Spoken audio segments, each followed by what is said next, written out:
വർഷങ്ങളുടെ കാത്തിരിപ്പിനൊടുവിൽ തിരുവല്ല നഗരസഭ സ്വകാര്യ ബസ് സ്റ്റാൻഡിന്റെ നവീകരണ പ്രവർത്തനങ്ങൾ ആരംഭിച്ചു. ബസ് സ്റ്റാൻഡ് യാർഡിന്റെ കോൺക്രീറ്റ് പ്രവർത്തനങ്ങൾ അവസാന ഘട്ടത്തിലാണിപ്പോൾ. സാങ്കേതിക തടസ്സം കാരണം ഒരു മാസമായി നിർത്തിവച്ചിരുന്ന പണികളാണ് കഴിഞ്ഞ ദിവസം പുനരാരംഭിച്ചത്.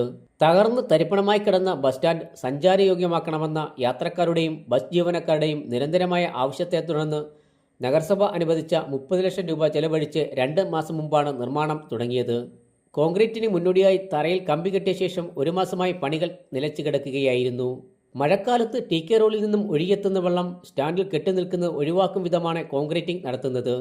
വളരെ ഉന്നത നിലവാരത്തിലാണ് പണികൾ പുരോഗമിക്കുന്നതെന്ന് നഗരസഭ വൈസ് ചെയർമാൻ ജിജി വട്ടശ്ശേരി പറഞ്ഞു. 30 ലക്ഷം രൂപ ജില്ലാ മുനിസിപ്പാലിറ്റിയിൽ നിന്ന് ഫണ്ട് അനുവദിച്ചിട്ടുണ്ട്. എന്നാൽ പല കോൺട്രാക്ടർമാരും ഇത് പിടിക്കാതെ വന്നതിൻ്റെ സാഹചര്യത്തിൽ കുറച്ച് കാലതാമസങ്ങൾ എടുക്കേണ്ടി വന്നു.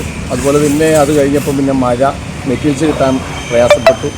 അങ്ങനെ ഒത്തിരി താമസിച്ചു പോയി എന്നുള്ളത് എനിക്കറിയാം. എങ്കിൽ തന്നെയും നല്ല രീതിയിൽ പണി സ്റ്റാർട്ട് ചെയ്യാനായിട്ട് കഴിഞ്ഞ ആഴ്ചയിൽ സാധിച്ചു. ഇനി ഒരു 2 ദിവസം കൊണ്ട് ഏകദേശം പണി മൊത്തം കംപ്ലീറ്റ് ആകും. നല്ല അന്താരാഷ്ട്ര നിലവാരത്തിൽ നല്ല അടിത്തറ ഇട്ടാണ്, നല്ല കോൺക്രീറ്റ് കമ്പി ഇട്ടാണ് ഇത് ചെയ്യുന്നത്. പിന്നീടാണെങ്കിലും ഇത് നല്ല രീതിയിൽ ഈ ബസ് സ്റ്റാൻഡ് പണിയുന്ന സമയത്ത് ഇതൊരിക്കലും നഷ്ടപ്പെട്ടു പോകത്തില്ല. ഈ പണി തീർച്ചയായിട്ടും നല്ല സ്കോപ്പ് ഇട്ട് നല്ല രീതിയിലാണ് ഇത് ചെയ്തുകൊണ്ടിരിക്കുന്നത്. അതുപോലെ തന്നെ ഇപ്പം വെയിറ്റിംഗ് ഷെഡ് നമ്മൾ ഒരു സ്പോൺസറെ കൊണ്ട് കണ്ടുപിടിച്ച് വെയിറ്റിംഗ് ഷെഡ് നല്ല രീതിയിൽ ചെയ്യാനാണ് ഉദ്ദേശിക്കുന്നത്. അങ്ങനെ ഒത്തിരി നാളത്തെ ആൾക്കാരുടെ ബുദ്ധിമുട്ട് ഈ ഒരു 2-3 ദിവസം കൊണ്ട് മാറും എന്ന് പ്രതീക്ഷിക്കുന്നു. മഴയൊന്നും ഇല്ലെങ്കിൽ തീർച്ചയായിട്ടും പെട്ടെന്ന് പണി തീർക്കും. സ്റ്റാൻഡ് കോൺക്രീറ്റിംഗ് നടത്തുന്നതിനോടൊപ്പം ബസ് കാത്തിരിപ്പ് കേന്ദ്രവും നവീകരിക്കും.